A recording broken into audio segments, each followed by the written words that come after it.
C'est ça, Joseph le nourricier. C'est ça, Joseph nourrissant le monde entier. Vous voyez l'image, n'est-ce pas? Donc, il y a cette universalité représentée ici. Alors, c'est un autre problème maintenant de l'universel humain de Manitou, reporté sur Joseph. Joseph qui vient pour introduire dans le monde entier, rappelez-vous qu'il y a même un rachis dans lequel, à un certain moment, ils n'ont plus d'argent pour payer de quoi avoir du blé. Qu'est-ce qu'il dit Rachid? Joseph leur dit, eh bien, faites un mina, je vous donne. Qu'est-ce que ça veut dire faire la mina? À qui? Ça voulait dire que dans la nourriture que Joseph était en train de distribuer, c'était pas seulement du blé, c'était aussi toute l'idéologie religieuse qui devait aussi passer par là. Donc, cette confrontation, elle naît à ce moment-là. Nous ne l'avions pas compris. Nous, on croyait que c'était une affaire mais en réalité, c'est eux qui ont vendu Joseph. Mais Joseph, s'il avait voulu revenir, vice-roi, il n'a pas pu revenir. Il n'a pas voulu revenir. Pourquoi? Parce qu'il avait à défendre quelque chose.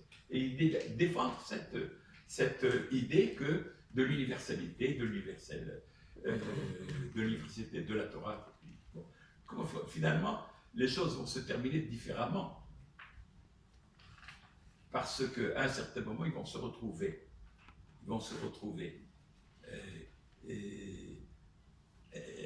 Je suis votre frère, va leur dire Joseph. À aucun moment, Judas ne le reconnaît. Mais Joseph les reconnaît, n'est-ce pas? Je suis votre frère. C'est à ce moment-là qu'il va y avoir un retournement de choses lorsque Joseph, lorsqu'on pose la question maintenant, finalement, dans cette dissension qui apparaît entre les frères Judas et le côté Joseph, qui avait raison, à votre avis? Qui avait raison? Difficile, il est difficile de répondre à cette question. Il n'est pas difficile de répondre. Parce que le premier qui a répondu, c'est Joseph. Il a dit, avant de mourir, ramenez-moi à la maison. C'est vous qui avez raison, ramenez-moi à la maison. Vous comprenez? Mais c'est dans ces moments-là que les choses commencent à nous apparaître dans le discours. Maintenant, on va comprendre. Le discours, on va essayer de comprendre le discours c'était intéressant que Manitou nous dise, nous ne pouvons pas nous passer du Targum. C'est quand même malheureux que nous soyons des hébraïsants et que nous ayons besoin du Targum, qui est, comme son nom l'indique, pour comprendre ce que dit. Pourquoi? Parce que nous sommes encore... parce que ce langage-là ne se faisait dans cette langue-là. Ça veut dire que ce que vient de dire aujourd'hui le Targum Onkelos, et c'est ce qu'il dit déjà, j'ai laissé ça, on n'avait pas tout le temps d'expliquer que il y a un Rabbi Yosef qui intervient, un Rabbi Yosef qui se trouve dans toutes les pages du Talmud de Rabbi Yosef. Ce Rabbi Yosef était un excellent traducteur. Il avait fait aussi une traduction de l'Éduc en araméen. Et ce Rabbi Yosef dit, maintenant que le Yonatan Ben Oziel nous a traduit ça comme ça, je comprends ce qui s'est passé. Alors que lui, qu'est-ce qui se passe? Il se passe que, voilà, il y a des choses qu'on a étudiées pendant des années, on ne les a pas comprises. Pourquoi? Parce qu'il y a un temps à tout. Yesh aet. Il y a aet le. Il y a un moment qui est arrivé, qui a commencé en 1948, et brusquement nous sommes étonnés. Il se passe des tas de choses dans ce pays, et on ne comprend pas. Pourquoi? Mais parce que c'est maintenant qu'il faut comprendre tout ce qui a été dit en fonction l'onit nabe ou hanevim Et la Limota Mashiach, nous sommes en train de vivre la Limota Mashiach. On ne comprenait pas. Mais maintenant que nous vivons Limota Mashiach, alors maintenant, les choses se dévoilent peu à peu. Alors, qu'est-ce qui se dévoile? Ben, il se dévoile que c'est là où le Rav Kook va commencer d'entrer dans son discours et de dire la chose suivante. Je suis passé à la page 2. Tiens, page 2. Alors, il parle.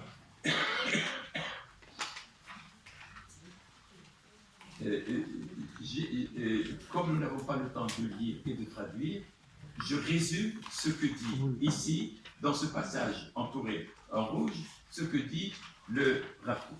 Il dit, le Créateur a créé l'homme en lui donnant un corps et une âme. Pas besoin de le dire.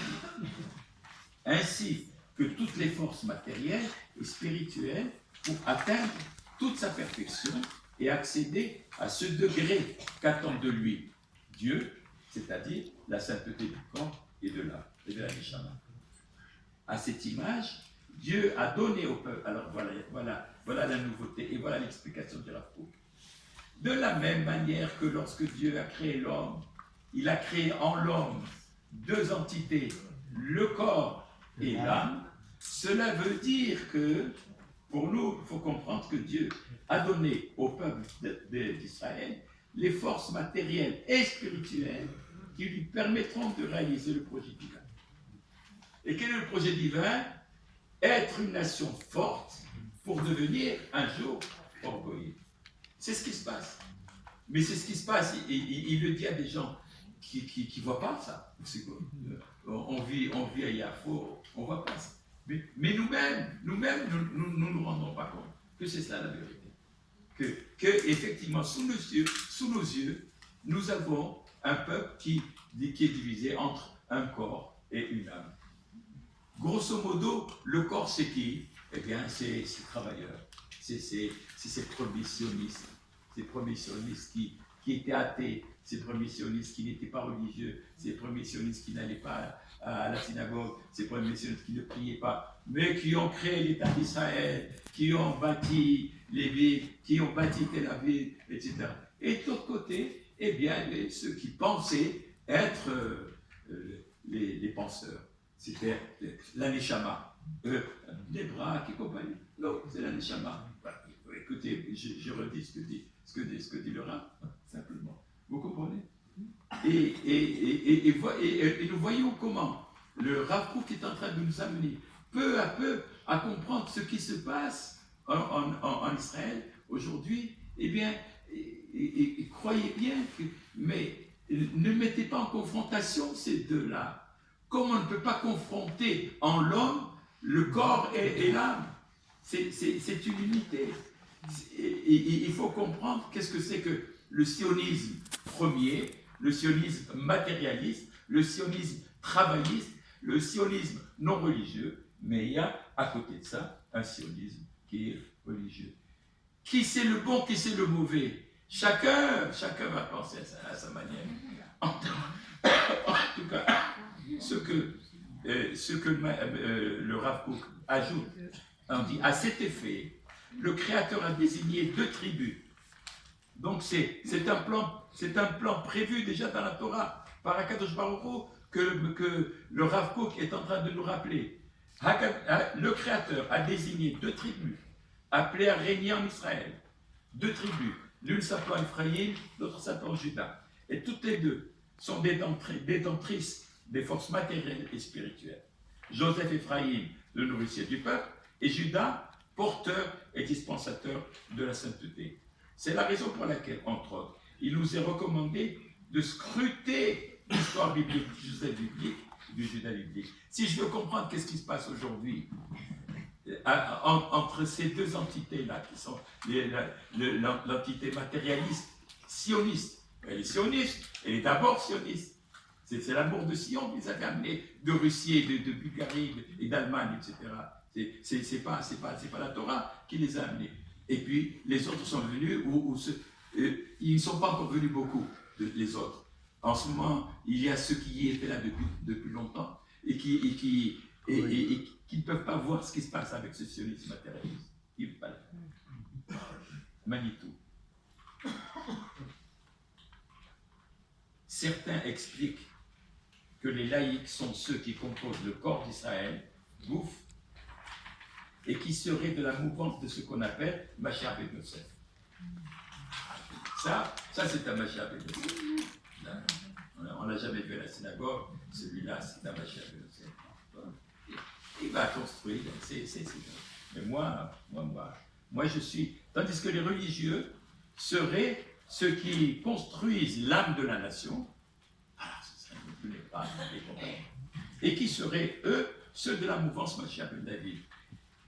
Or, ceux qui donnent ce sens-là laissent entendre que le corps de la nation est le côté négatif de la nation, et que l'âme de la nation aurait le corps positif.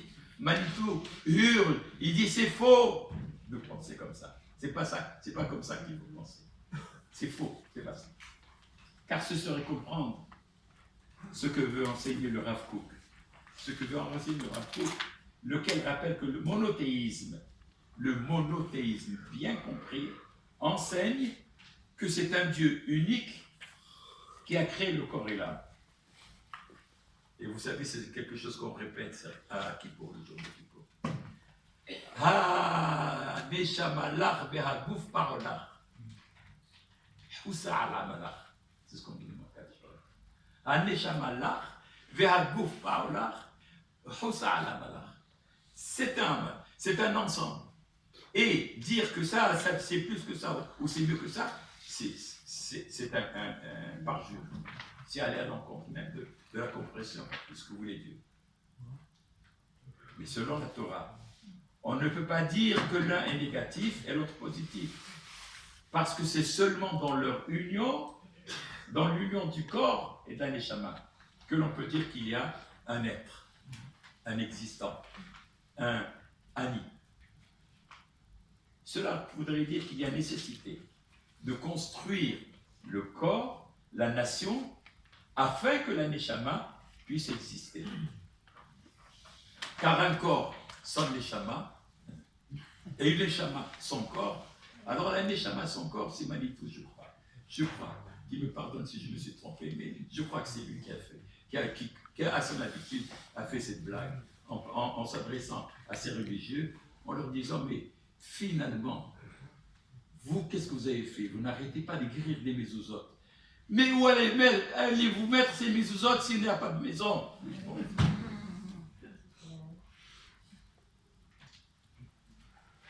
Qu'est-ce que le Messie, fils de David, dans cette affaire? Parce que jusqu'à présent, on a parlé de Mashiach ben David, de Mashiach ben Yosef et Mashiach ben Yehuda. Or, on parle de Mashiach ben David. C'est quoi le Mashiach ben David? Et c'est là que vient le Rav Kook qui dit le Mashiach ben David, c'est celui qui aura rassemblé, qui aura pu unifier l'ensemble de ces deux sionismes-là. Parce que les deux sont des sionismes. Le sionisme matérialiste, historique, et le sionisme spirituel. Où est-ce qu'il prend ça? Où est-ce qu'il prend ça, le Rav Kook? Il le prend sur un passage de la Gemara. La Gemara dit « Ve David yefe enaï ». Ça veut dire « Ve David yefe enaï ». Ve David yefe enaï. Vous connaissez cette chanson? Qu'est-ce que ça veut dire? Ve David yefe enaï. Ça veut dire que David, la différence entre David et tous les autres rois, c'est que David n'avait jamais à faire quoi que ce soit sans qu'il ait eu d'abord l'autorisation du Sanhédrin. Il tuait David lorsque quelqu'un était condamné à mort, mais il commençait d'abord par demander le respect du droit de la personne. Donc, va venir beaucoup plus longuement maintenant le Rav Kook et va expliquer comment s'est passé le schisme. Et comment s'est passé le schisme, donc on va être obligé de parler de Jéroboam, mais ça, je sais que vous le connaissez. Jéroboam, celui qui, après la mort de Salomon, de Shlomo Améler, va mettre en place cette division en deux parties d'Israël, le nord et le sud. Et il faudra ça seulement, ce passage seulement là, a besoin à lui tout seul d'être compris. Parce qu'en réalité, le pauvre Jéroboam, dont on dit Yeroboam ben Nebat, c'est le plus comment dire, le plus rachat de tous les Réchaïm. Alors lui, il n'a rien demandé. C'est un prophète qui est venu le voir, Ahia Shiloni, qui a pris son manteau, qui l'a déchiré, et il dit, je t'en donne 10, Dieu c'est Dieu qui m'a... Jéroboam. Mais lorsque vient ici le Rav Kook nous rappeler l'histoire de Jéroboam, il veut simplement nous raconter, regardez qu'est-ce qui se passe lorsque, après David, il y a cette subdivision.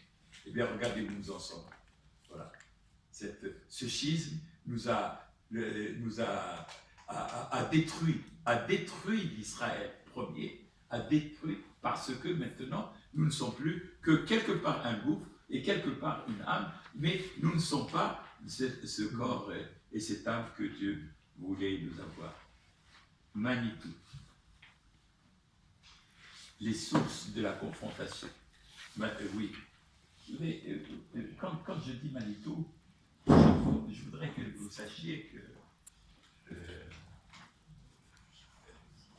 que malheureusement, le public français ne connaît de Manitou que 2 livres, etc. en français. Mais Manitou a écrit en hébreu.